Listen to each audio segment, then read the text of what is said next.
Welcome again to this Sacred Fall module as we continue to move and journey through the energies and the rhythms and symbolism of the fall season.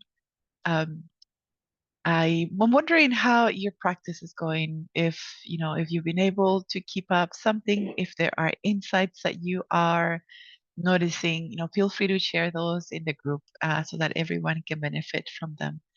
And it's okay also if this is something that you're just doing on your own, and this is something that you're just contemplating and meditating on, by yourself. The whole point is to just go as at your own rhythm. And for this second module, we are exploring letting go.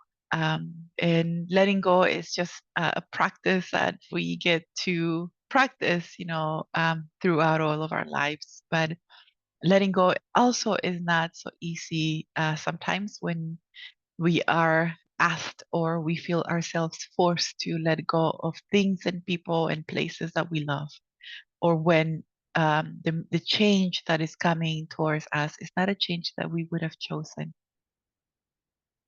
So as we explore, so as I was thinking about this new theme and letting go, I've been thinking also about how this fall season is teaching us to let go. And of course, we all know that the trees, um, the leaves begin to fall and etc. And in fact, the background that I have right now it's a picture that I took while in Boston.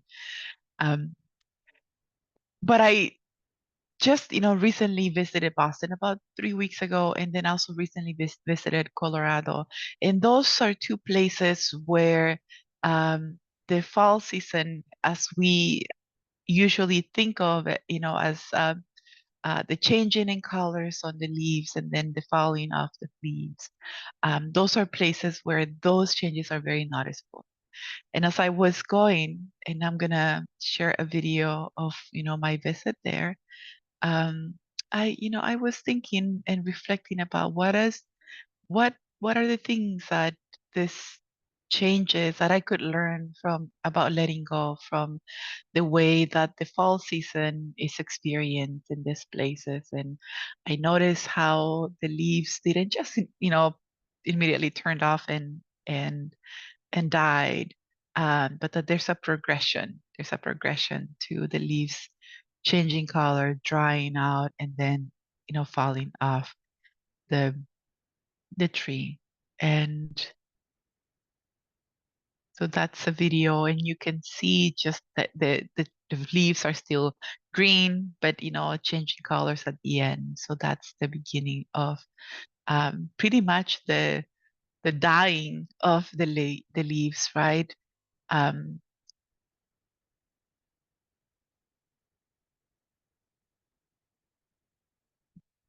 so I want to share a different video with you.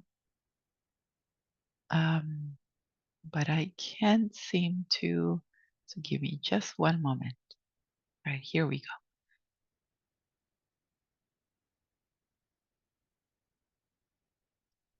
So I was thinking about how change is not abrupt, and though sometimes in our lives it is. But when we're looking at the season and what's happening around us in nature, we notice that it's not just completely abrupt, right? It is gradual. We can see it, we can perceive it, and we can anticipate what is going to happen as we engage in contemplating the natural world around us. But again, this is something that I observed in the East Coast, mostly in areas where the fall season is experienced differently, and it is experienced in the way in which we typically think about fall. But then I also thought about our region, for those of us who are in the uh, in the Pacific Southwest, where the changes are not so noticeable. Where, we still have sunsets. Yes, there's more clouds, but we still have beautiful sunsets and we still have the ability to go about our lives without an extra layer of a jacket. We may have a sweater, but not a jacket yet. So the changes of the fall season in some areas, in some regions like ours, are not as noticeable as those in the in other areas.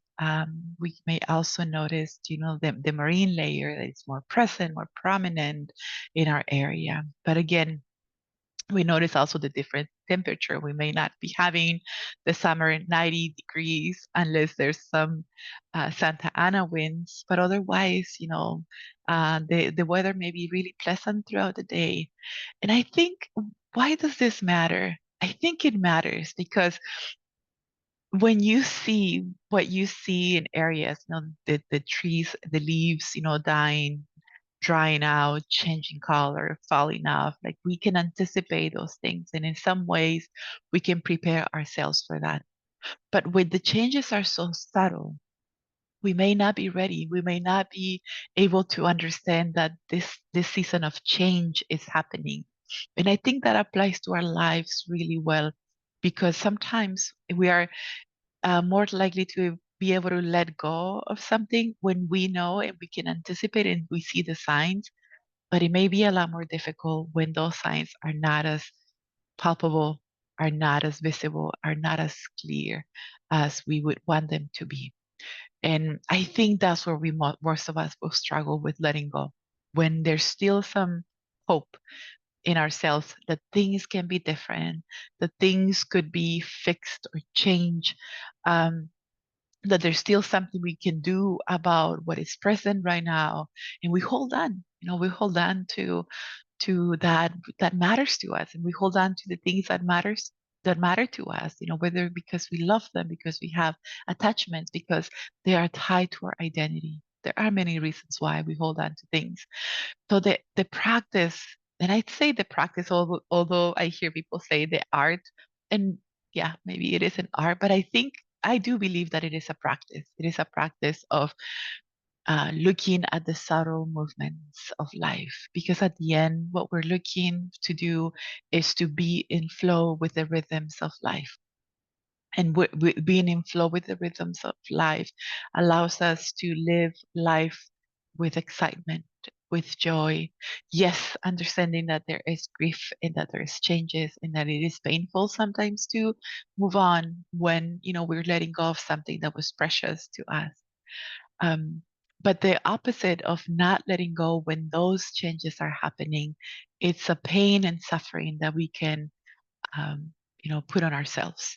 That holding on to something can be a lot more damaging than just letting it go. But again, I think it is a practice, and because it's a practice, maybe it matters that we can do this in small uh, places first before we move on to the big things in our lives that we need to let go of. And so in this module, I am going to offer you some practices to practice letting go, using some of elements. I'm gonna teach you how to create a contained fire, where you can use to as a ritual to let go.